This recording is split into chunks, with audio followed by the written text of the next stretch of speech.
Hey everybody, welcome to what we are calling the social, what are we calling this? Do we have a name for this yet?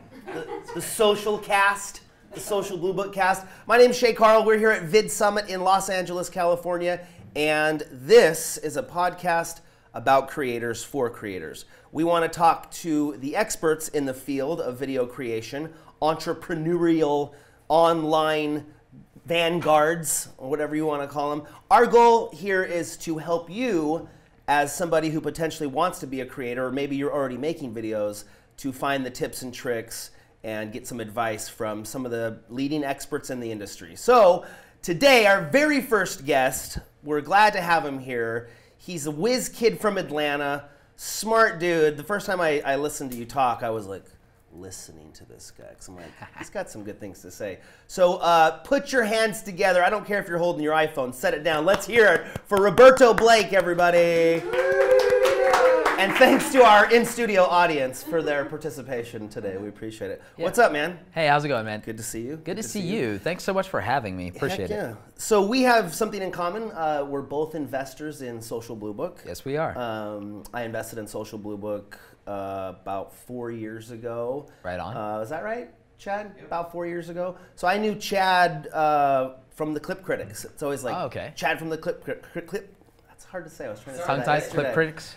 And he was an employee at Maker Studios, one of the executives at Maker, and once Maker sold, started Social Bluebook, and I thought this is a great idea, helping creators know their value, because that's one of the biggest questions. I even heard it yesterday in one of the talks, is like, how do you know what you're worth? Like, what do you charge? Like, when a brand comes, or if somebody's like, hey, will you promote this? How much do you charge? Right on. So that is a tool that Social Bluebook, or a service that Social Bluebook offers, is you can log in and see your value. Not your intrinsic value, because that's eternal and everlasting, but how much should you charge for a brand? So, question, what's the very first check you ever got from the internet? Was it from a YouTube video? Was it from an affiliate link? What's the very first moolah that you got from doing internet stuff? It was cash, and it was in the early days of eBay. Selling Magic the Gathering trading cards. Really? Yeah, I'm not even joking. So you're a super nerd. Okay. Like, I'm super nerd. I'm 34 years old, so I'm from the old days of the internet, AOL and stuff like that. I've been making money off the internet for like literally like almost like 2 decades. Like in like some form. It wasn't a lot, but like, you're pulling dollars out of the internet, yeah. Yeah, I know. One of the first books I read about making money online was even back in the blogging days, where I made like, I mean, my first Google check wasn't YouTube. It was from AdSense from blogging. And my friend Joel Comm, well, he's a friend now, but I've been reading, he was one of the first internet entrepreneurs in the old days that I read a book from. It was the AdSense code. And it probably fundamentally changed my life, and it's good to know that like now that's somebody I read that's an older dude, like real internet hustler, and I read his book, and now we're friends. I have his phone number, so it's cool. Like, it's pretty dope. Do you remember Naltz, Kevin Naltz? Why does that sound familiar? Old YouTuber. He wrote this ebook. That was kind of like my first foray into like, oh, you can make money on the internet, like that question, right? Yeah. You can make money on the internet? Yeah, you can. And I remember he wrote an ebook. It was like this 30-page ebook on how to be a YouTuber. Just little things like, at the end of your video, make it the most exciting part and then cut. And he just had these little tips. And I remember reading that multiple times thinking, I want to figure this out. Right on. So what was your first... I would say you succeeded. It became like a passion. As like I would just... And I know that Peter McKinnon was talking about that yesterday, but it's just like you start to stare at those numbers. You're like, how do I make these numbers go up? What can I do? What can I tweak? What can I evolve? It's funny, I stare at other people's numbers all day. Like, no, I look for the patterns. I look for pattern recognition. I think that's part of, like, for me, in general, I think in life that a combination of, well, Tony Robbins says your quality of life is your quality of communication, right? And I think that's been true for me in everything that I do. And I think that's what my real skill is. Everyone thinks I'm a jack of all trades, and I just explained to them that no. These are just variations of me trading in on like my disproportionate skills of pattern recognition and communication. It's like those are the 2 cards that God gave me to play, and I just play them hard. So you watch what other people are doing, which I always thought in the beginning, it's like people would say, well, what do I do? It's like, watch what all these other YouTubers are doing. You can kind of track pattern recognition, what you say. But don't compare, because the thing is, I'm hesitant to tell people to watch or look at what other people are doing, because comparison is the theft of joy. Yeah. People get into their own head, and there's also ego, insecurity, but I skew very analytical, and without hashtag humble brag, I have a self-awareness of knowing like what my inner demons are and what my traps are. I'm someone who's integrated their shadow, so to speak. So I know where the dangers lie for me in looking too hard at something. Yeah. I know how to rein myself in, discipline myself in, stop, look, get perspective. That's something that I think I started YouTube later in life, so I think I came from the discipline of an athlete, the discipline of working in corporate America, being a freelancer, and then that pivot to being an entrepreneur and then putting myself out there. I think that those things gave me perspective that I could never have had if I had done this in my teens, or if I had been successful at it in my teens, or even my early 20s. Yeah. You said your father was in the military too. I think that helps. My grandpa and my dad were from the military, and I feel like discipline is something that is so important that maybe is undervalued today. Disproportionately undervalued. Yeah. Discipline is a lot of things. I think of it often as keeping a commitment to yourself and holding a standard, but it has to be a reasonable and attainable standard. Like, you and I both know that people, like, everyone wants to get bigger, everyone wants to grow, but like, subscribers and views are not something that you can control. So in my mind, they have no business being a goal. Right. They can be an ambition. And ambition is different than a goal, right? A goal is something that you can do with your own two hands. So for me, the goal for someone shouldn't be get 10,000 or 100,000 or a million subscribers. It should be, a goal is, how many videos can I put out in a year? How can I get consistent enough in my process to do 3 videos a week, 5 videos a week? Go daily. Can I streamline it, and can I do that without breaking? Can I discipline myself? Right. Is it an appropriate standard? Just like if you were working out. This is why I love the athlete analogy. This is why I love when Gary Vee says this is a marathon. YouTube specifically, if social media is a sport, YouTube is running a marathon. You train for marathons by running marathons. You run marathons side by side with other people, but you are very much isolated in your experience of running a marathon, and your goal is either to finish the marathon or to do your best time or to get as far as you can. Yeah. And it doesn't matter where anyone else got, because, well, they're not you, and your suffering is your suffering during that race. And you have to accept there will be suffering if you run a marathon. It always seems that like the secrets to life always turn out to be the cliches. I remember when we first started Maker Studios, and we did The Station was like the first collab channel we made, and there was a filmmaker named Tony V. He did Black Box TV. He worked with Philip DeFranco and those guys. Yeah, no, I remember. I remember so specifically being on a shoot with him in like this mini bus, and we were all dressed up as zombies, and he said, it's not about, he goes, the people that make it in this town are the people who last the longest. And it's totally like that. Like you said, it's a marathon. It's like you just got to keep making stuff, not giving up. I was talking to Andres from the AB family last night, and we were talking about how like you'll make something and you're like, oh, this is going to crush. This is going to do so well. And then it gets half the views that you're used to. And you just start thinking like, oh, I'm washed up. Like that internal like self-worth sometimes is related to the views. How do you do that? How do you tell yourself analytically, like, don't let others' success affect my happiness? First of all, what are your tricks? So first of all, I accept that there is no such thing as normal. And even if there was, why the hell would I be normal? Right. But I grew up bullied and an outcast. It's not cool to be an art nerd. It's not cool to be the smart kid. And it's worse to be that and be the black kid with a foreign name and heritage in a world where Steve Urkel and Carlton Banks are the running joke of the day. So like, that's not fun. Well, ironically today, we know that their framework would be something that would lead to massive success today, and we'd razz them just a little bit less. Right. Because if you were Steve Urkel, you'd have like patents worth billions of dollars right now. Right. So like, it's actually a good thing to be cool Steve thing. Urkel. Like, and now, like, I think about how much culture changes and shifts, because what is normal now was abnormal and not cool just 10 or 20 years ago. Like being into computers now is everybody. It's mainstream, right?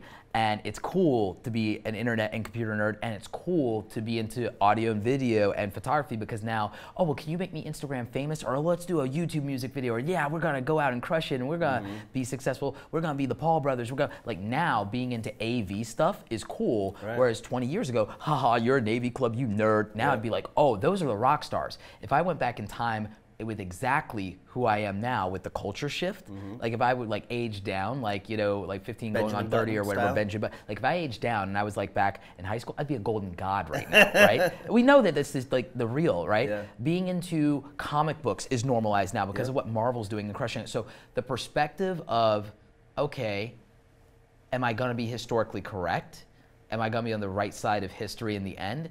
That's part of what gives me that perspective, because it's the outcast and the weirdos that ultimately crush it, because only, like, if you're lucky, 1 to 5% of people are successful and they don't play by the rules. They earn the right to make their own. So why would I worry about being normal? That being said, understanding that because YouTube is a marathon, it's an individual experience. No one's race is your race. Your time is your best time. And again, your pain and suffering through that journey, your training, what you earned is yours. So the ownership of the individual experience, the acknowledgement of that, as lonely as it can be sometimes, and Peter McKinnon did a great talk about this, and he did a great video about it just the other day, like acceptance of that is what for me works in that perspective, because it's like, yeah, they got that, but I don't know on the back end what they went through for that, and am I signing up for that level of suffering or that level of sacrifice or that commitment? Or maybe they had resources I don't have, and I'm not gonna say, oh, that must be nice. I'm gonna say, well, okay, well, what does it take to have that to then move into that? Maybe I haven't earned that yet. So it's it's humility. It's partly humility. It's a lack of envy. It's taking ownership of my individual experience and responsibility. And it's at the end of the day, looking at the simple fact that view validation isn't real. The fact that because people make this their job, they say, well, if I didn't get the views or the subs, then I didn't perform, I'm bad at my job. No, no, no, no, no. If you think like a service provider, one-to-one, I come from the world of client services, so maybe that helps me. Maybe the fact that I'm used to serving a single client or a small group of like 5 people in a company or something, maybe that gives me perspective. And I think not having that job and not being a service first person maybe skews other people, because maybe this is the first time they've made money in their life for something. I don't know. I don't know what their experience is. But what I'll say is, for me, when I look at the comments of the people who did see a video and how people who did get this thing feel about it, that's what's real to me and indicative of whether I delivered for them. Like the people, focus on those people who saw it, other than like, oh, I should have got this many views, but these are the people. I always like to just try to picture them as real people. Like imagine those, you know, you only got 1,000 views. Imagine 1,000 people were in this room. I know people that cry themselves to sleep because they got 35,000 views. Right. I'm like, that's stadium. That's Madison Square Garden. Right. That's one of the biggest stadiums in the world. That's Madison Square Garden. There are people who cry, well, I got 5,000 views on a video, or oh, it's so sad, I have all these subs and I got 5,000. It's like you delivered value to 5,000 people, and maybe you changed their lives or gave them a better day, and you don't appreciate that. 5,000 people fills up the San Diego Convention Center ballroom. Like that's real to me. They won't do that same material, even if they're a smaller YouTuber and they're, you know, oh, 100 views and I'm so sad, or why can't I have more? It's like, all right, do me a favor, get on a train, go to Times Square, perform your same bit, and then tell me that that's small.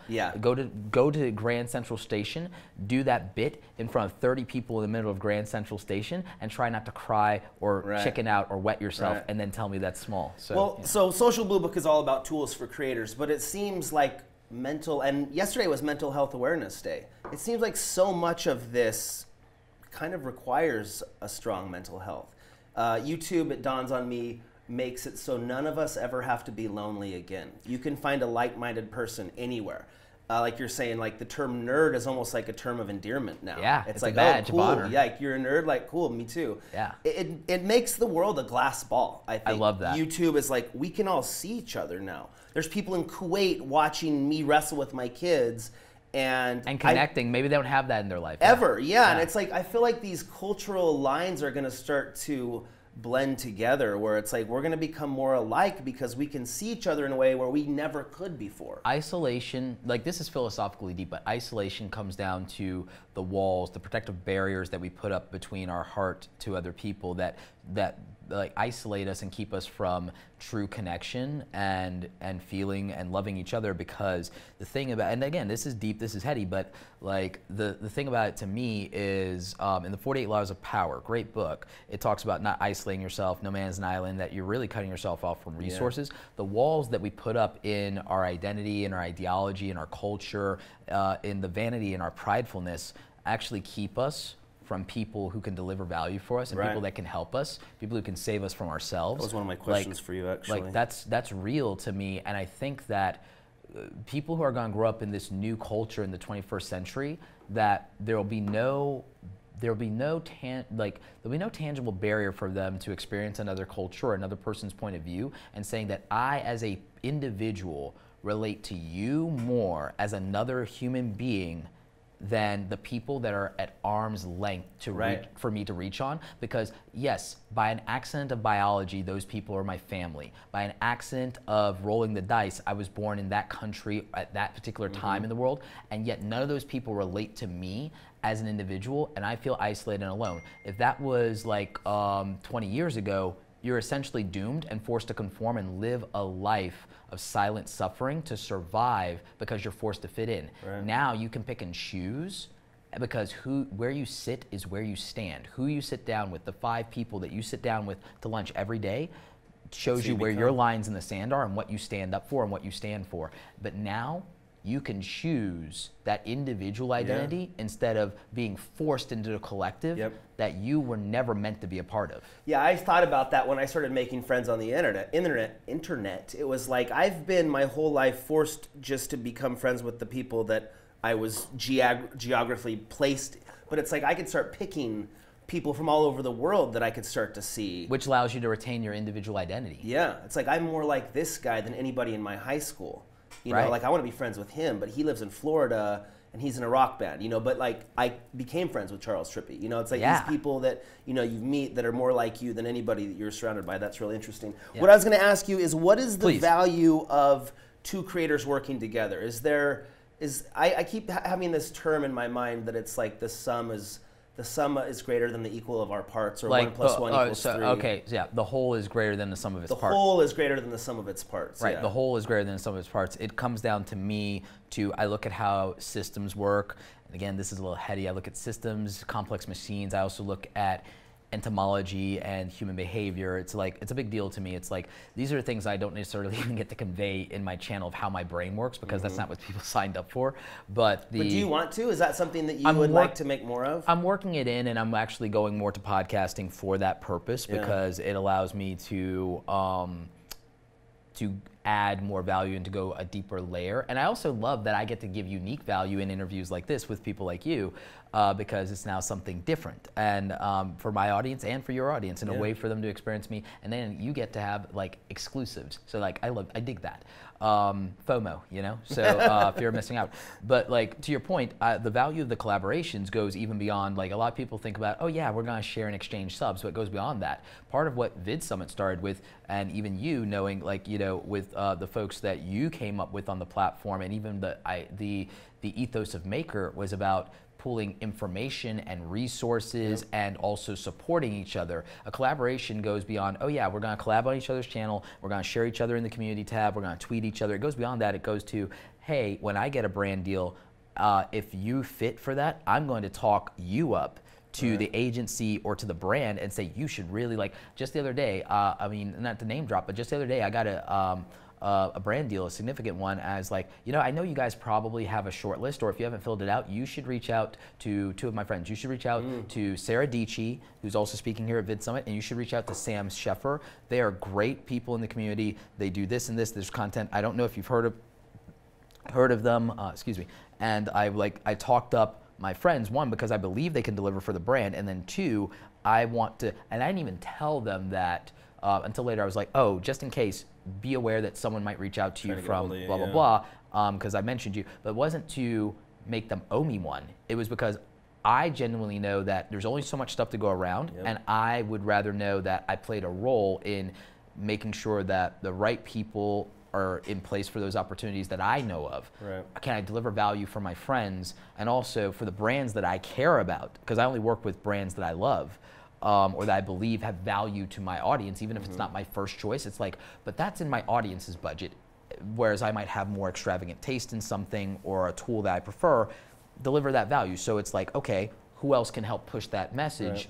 So it's about working together. Collaborations with creators, collaborations with brands are about the value that you guys provide for each other, the value that collectively you can do more for an audience, because if it's just on you, then that's lonely, but it's also a big responsibility. But if collectively you're working together, you can deliver even more value for everybody. I feel like YouTubers have kind of like become islands almost. It's like back in the, and maybe just in like my realm or what my perception You're of not it. wrong.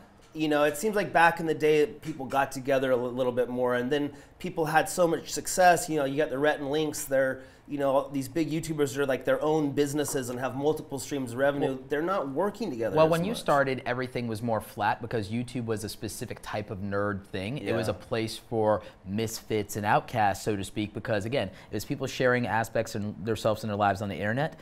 In the early days of when the internet culture was still, you don't put your real name out there, you hide behind an avatar. So like YouTube was a weird thing of broadcasting yourself. Who does that even? Or, oh, that's narcissistic, or oh. And it was a smaller site until 2013. We talked about the cultural shift of mainstream, right? And so that mainstream eliminates that flatness, because the thing is, no matter how big people got, you all started together and you all knew each other personally. And so in your minds, even today in your minds, the hierarchy isn't real. It's just people you want. It's your friends. There's no hierarchy among friends in that way. But in human entomology and in systems, hierarchies exist in every biological species. So with that being said, it's the natural. Well, actually, I mean, he speaks on that, but it goes even. And I'm actually very interested in him, and it's like, but I think someone really needs to help him with his social media. He's not great on Twitter. No. I got to wrap it up. Listen. But to that point, just real quick, to that point, the early days of YouTube was much more flat because it was just the nerds and nobody else, right? The YouTube nerds, and it wasn't mainstream. Once it becomes mainstream, the hierarchy gets into place. It becomes competitive instead of collaborative. People isolate themselves, and that's why YouTuber burnout, YouTuber mental health, the isolation of that created by the hierarchy, which is more predicated on, I think, the viewer relationship and them creating hierarchy even than us internally, because again, none of us have a problem here sitting down with someone who has 100 subscribers. We don't care. If there are homies, there are homies. That's just the way it is. So now is the time for the YouTubers to collaborate again. It's like this hierarchy's coming, and that's how I see it. The only way to overcome that is to team up. But people have to do it with good intentions and for the right reasons. They have to act in good faith, because again, you ask any YouTuber, why are you doing this? And they'll tell you, well, I want to help people, and I want to help people smile, or I want to inspire people. And I'm like, that may be true, but that's not the whole story. Tell me what you actually want. Tyrion Lannister, Game of Thrones, my boy, Tyrion, House Lannister. Like, I love Tyrion, and because you know what? Tyrion's the only person who can really win the Game of Thrones, because you know what he'll do? He will ask people directly, what do you want? And he wants them to be honest, and it's like, tell me the truth. What do you want? I will help facilitate that. And when we accomplish that, I will tell you that I need this from you, and it also serves your purpose. I'm not asking you to be noble. I'm not asking you to do this because it's the right thing. I'm asking you to act in self-interest, and I'm telling you that I will help you achieve your goal, so please align with me. We need not be adversaries. He's being very direct in how I help you accomplish You gotta be honest with yourself, too. You gotta be honest with yourself about what you want, and you have to be honest with other people about what you want and where you stand, so that you can then work together in alignment, or at least at the worst, not be in conflict. Cool. Listen, what do you really want? What do you really want from YouTube? What do you really want from your life? Hopefully you gained some value and wisdom from this conversation. It got a lot more like psychological than I thought it was gonna. I thought we were gonna talk about tools and algorithms and stuff. We can do that. We can do that next time. And again, that's what a lot of these, like, I love that stuff, and I'm a big old nerd. I love that. But like, what I don't think is represented enough in the community, at least from my standpoint, is these deeper philosophical conversations. Because while people obsess over those numbers, they're using that to validate self-worth, and it's a mistake. Yes. If they go into these deeper philosophical conversations of what they want and use the numbers as a tool and interpret them appropriately, YouTuber burnout and mental health can start to become a thing of the past. And again, that collaborative spirit of the old days of Maker and the old days of the platform can return, but we have to deliver ourselves from view validation. View validation and the vanity around that and those vanity metrics are a trap. They're view validation. The identifying, your identity, it's just transference of the job identity.